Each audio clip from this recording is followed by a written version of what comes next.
Yeah, I just thought I'd jump in at the end here. One of the things that helps with anxiety is Ramana Maharshi's, well, it's very ancient, it's a lot older than him, technique of who am I? So an adjunct to that is who who is receiving these thoughts.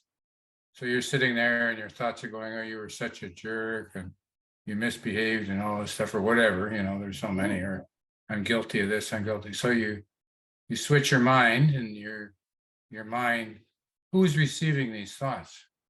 And then the answer, of course, is me. And then you say, well, who is this me? Who is this me that's receiving these thoughts? And you dissolve, you stick with that, or as Robert Adams would say, you just stick with that. And then you forget, of course, and then the thoughts come and you realize your thoughts are coming. Who's receiving these thoughts? Well, it's love me. that. I love that question. Who is this me? Eventually, which is not something where this thing can relate to, the whole me dissolves into what they call the heart, which I'm not, what's that? My pay grade doesn't get there. So, but it does help. It sure helped when I had this recent one here is the thoughts come, you realize you're doing them. The thoughts are, so you say, well, who is receiving? Who is hearing these thoughts? Me. Who is this me?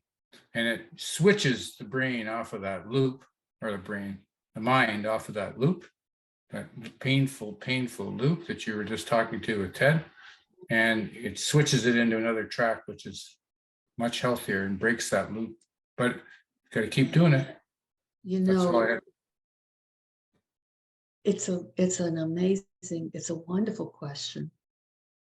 Who is receiving these thoughts? And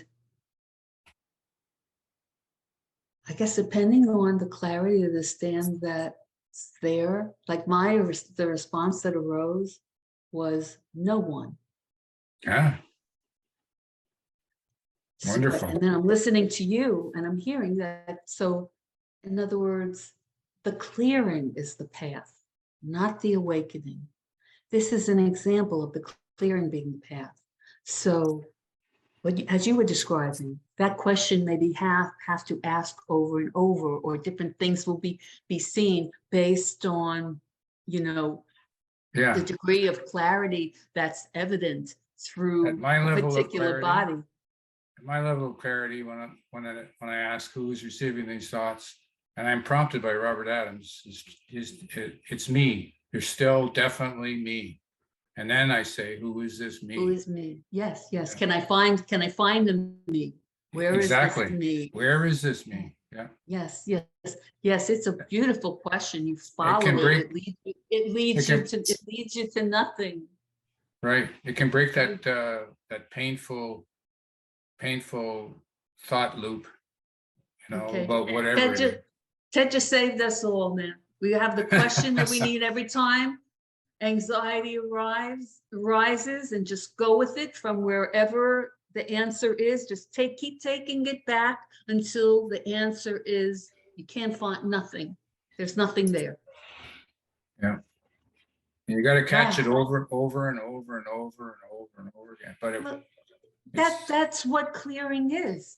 Yeah. It's like over and over and over again, recognizing there's nothing there. There's no one there.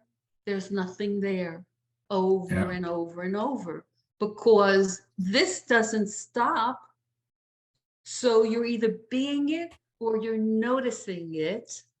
And in the noticing of it, if inquiry is necessary, if you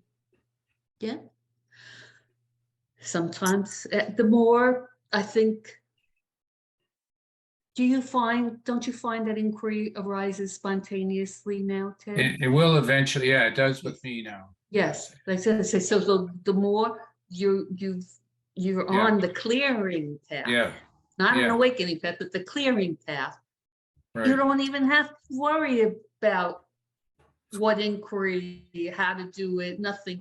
It takes care of it. And whatever helps the pain. So if the loop, the thought loop is painful, Oh, this practice helps the pain because it stops the thought loop. absolutely. It's. I guess he wasn't the great guru for not to do it. Well, apparently it's That is a real- great question. Oh my God. Thank you so much Okay, thanks, Linda. for sharing it. Putting that one in my quiver, as Fred would say. Thank you.